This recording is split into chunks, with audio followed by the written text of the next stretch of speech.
It made me cry.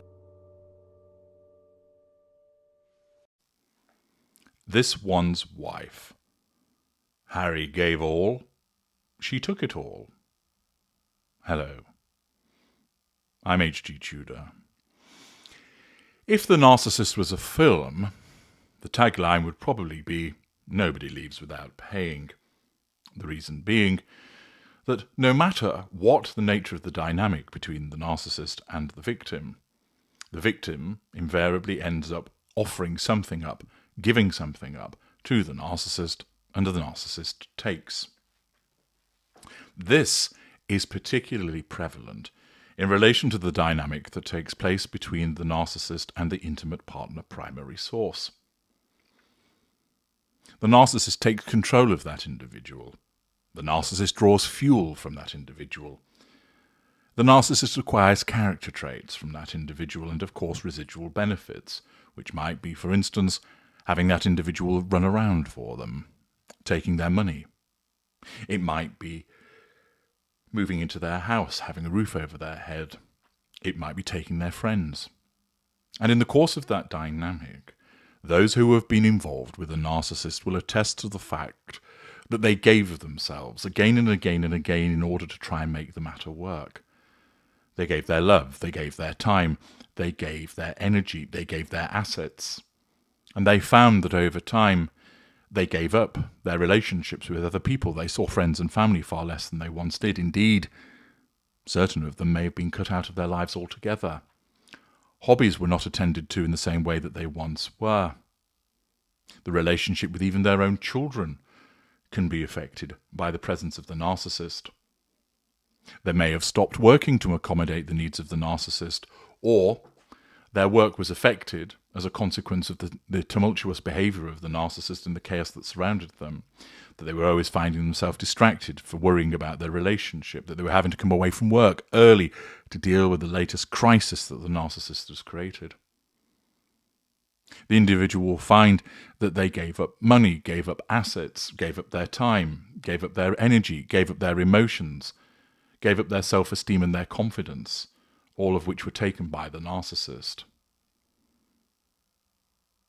Any individual that was involved in the dynamic of the intimate partner primary source and the narcissist will be able to make a considerable list of all of the things that were taken from them. The situation is no different between Prince Harry and this one's wife, and indeed, a list was compiled and placed on the subreddit, Saint This One's Wife, they use her full name, as you know I do not, posted by somebody called Ruse Mama. The graphic that was shared there provided me with an excellent opportunity to explain to you further the dynamic between narcissist and primary victim, and to demonstrate how the narcissist takes and the victim gives. So from this infographic, what has been described as that which Harry has given up? His father, King Charles, his brother William and sister-in-law Catherine, cousins, nieces, nephews, lifelong friends, senior royal role, use of HRH which he had from birth. He gave up his military titles and patronages. He gave up housing. He gave up security from the state. He gave up financial support from the duchy and the sovereign grant. He gave up love and admiration of the global community. He gave up his country. One can add to that list, of course, that he's also, in the course of the ensnarement, given up his self-esteem, given up his sanity, given up his time, given up money towards her, his dignity. Look how he often parades behind her a cowed and downtrodden individual. Harry has given up so much. This isn't stated in order to make you feel sorry for Harry, although you might do so, but is to demonstrate what an individual who is ensnared by the narcissist gives up. Because it is never, ever an equal exchange. No relationship is. There's always a degree of imbalance. One person might do more for the other within the relationship, or there are different things that people do in different proportions. But ultimately, they're not abusive. They're not a piss take. The infographic tells us what this one's wife actually gave up. Also, her father, her half-siblings, her extended family, and friends. The senior royal role, which she held for 17 months, the use of HRH, which she only had from marriage, an acting career, well, it wasn't particularly extensive, housing, she didn't own a house before she married Harry, security, money, admiration, she only got them as a consequence of her involvement with Harry. And the person who created the graphic states, Harry gave up everything, this one's wife gave up nothing, and asks, was she worth it? This is demonstrative of certain narcissists that will come to the party with very little and take away so much. What did this one's wife bring to the dynamic? Well, she brought a false compassion for Harry, which he lapped up. She brought up plenty of spicy poontang, which he similarly lapped up. She brought the mirroring of his interests, which he, again, lapped up. But beyond that, what did she actually bring? Kindness? It wasn't genuine. An interest in him? It wasn't genuine. She had some of her own money, but it was small by comparison to what he had.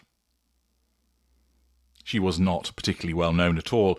Despite the attempts to revise history to suggest that she was well known because of Suits, she was not. She was largely unheard of, and thus she gained fame by saddling up with Harry, or infamy, perhaps, if you would prefer to describe it as such. The fact is, she came with very little to offer to the party, and, typical of a mid-range narcissist such as her narcissism saw that Harry really was the big game prize.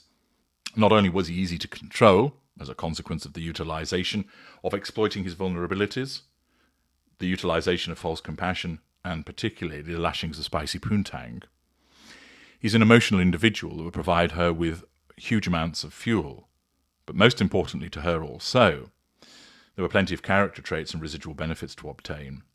As I've explained on many occasions, her narcissism simply yelled, "Jackpot," and rubbed its hands in glee.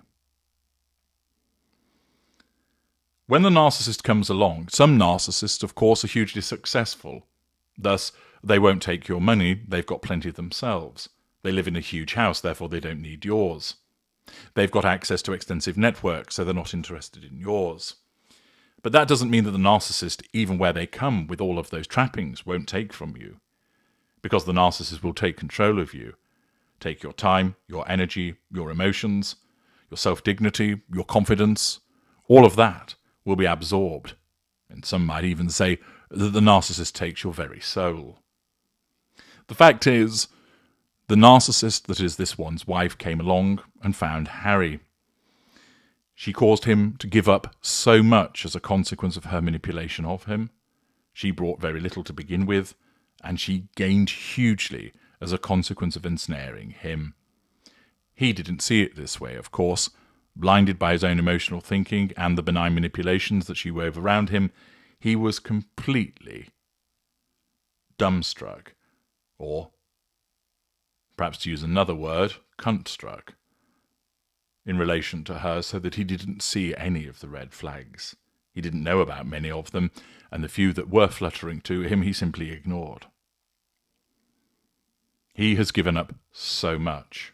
She continues to strip him of those things, the parasite that she is, while she gave so little. I'm H.G. Tudor. Thank you for listening.